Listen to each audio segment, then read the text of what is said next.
Michael Matt came out with something that was also rather intriguing, right? Yeah, one of our viewers sent us a link to one of his videos. I believe it was published in September, where he had a line in there where he said that we're not dealing with modernists anymore, but in fact what we're dealing with is apostates. He says these are men who have lost the faith, not modernists anymore, but they're apostates and have lost the faith.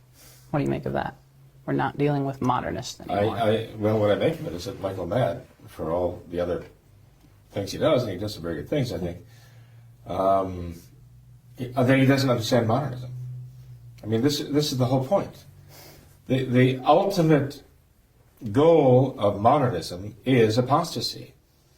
So how we can say we're not dealing with modernists anymore, now we're dealing with apostates, I would say, okay, well, this is a modernist apostasy. Mm-hmm. St. Pius X described modernism, as we've said in this program multiple times, as the synthesis of all heresies. Well, a heresy is a denial of the doctrine of the faith that must be believed by an obligation of divine Catholic faith. It's divinely revealed, okay? And to deny all of the doctrines of the faith is by definition apostasy. This is what modernism leads to. St. Pius X says in Pascendi that it leads to the destruction of all faith, even the virtue of faith, and leads to the destruction of all religion. And this is apostasy. So how Michael Matt can disassociate apostasy from modernism, as though they were actually two different things, it shows a lack of understanding of one or the other, or both. But St. Pius X made it very, very clear that modernism is actually the process of apostasy. It is... Let me explain it this way, because it might be a little confusing to people. Modernism is not just a steady state in which one is a full-blown modernism instantaneously. You don't go from being a Catholic to being a modernist instantaneously. You get there progressively through modernism. Modernism is a number of principles, and when you accept those principles, you begin... They begin to play themselves out in your mind and in your life.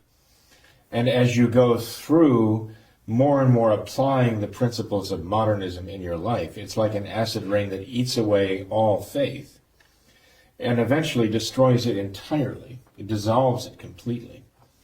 So there are degrees of modernism. They're not degrees of modernism in terms of certain modernist principles are more or less right or more or less Catholic.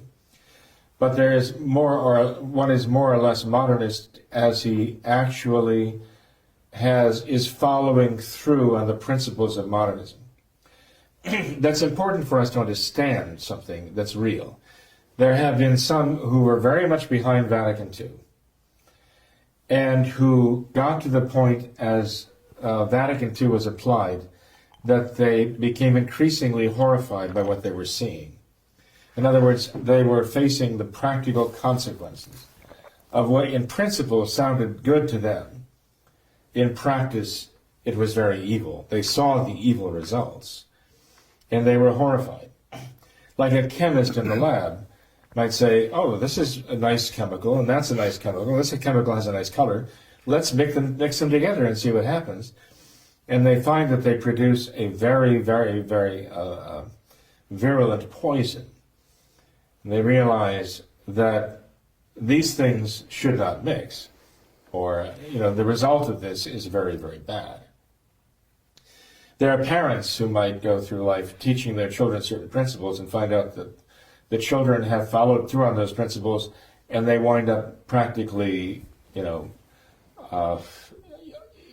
absolutely ungovernable,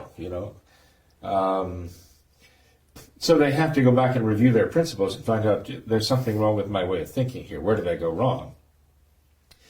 Well, there are people who started with the modernism of Vatican II and very readily drew back from them when they saw where they were leading.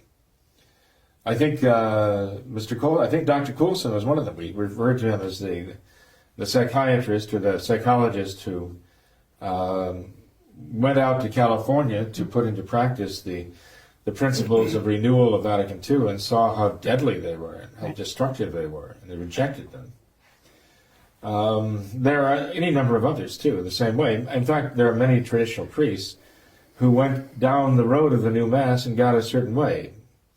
63, 64, 65, 66, maybe even got all the way into the 70s, and then left it because they saw the practical consequences.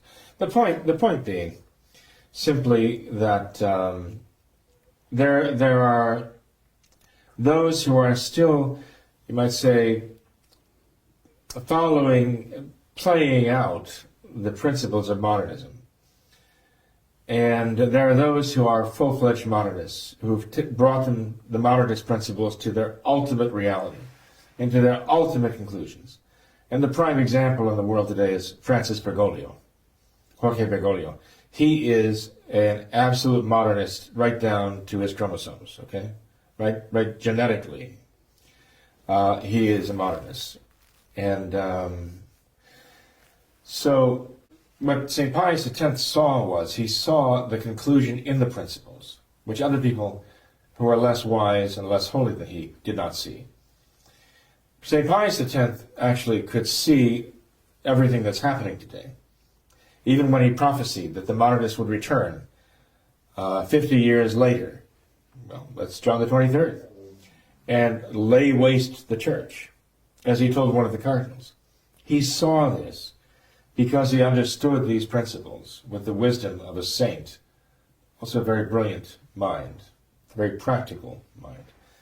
So when Michael Matt, now with the remnant, of course, when Michael Matt says that we're no longer dealing with modernists, we're dealing with apostates, I think it must be because he doesn't really see that this is the whole point of modernism, ultimately to end in apostasy. Sure. This is the fruition, as it were, the evil fruit of modernism. Yeah. What we're dealing with, actually, is quite contrary to what he says. We are not only dealing with modernism, we are dealing with those who are completely deformed modernists. We're dealing with the ultimate results of modernism. And that's what apostasy is.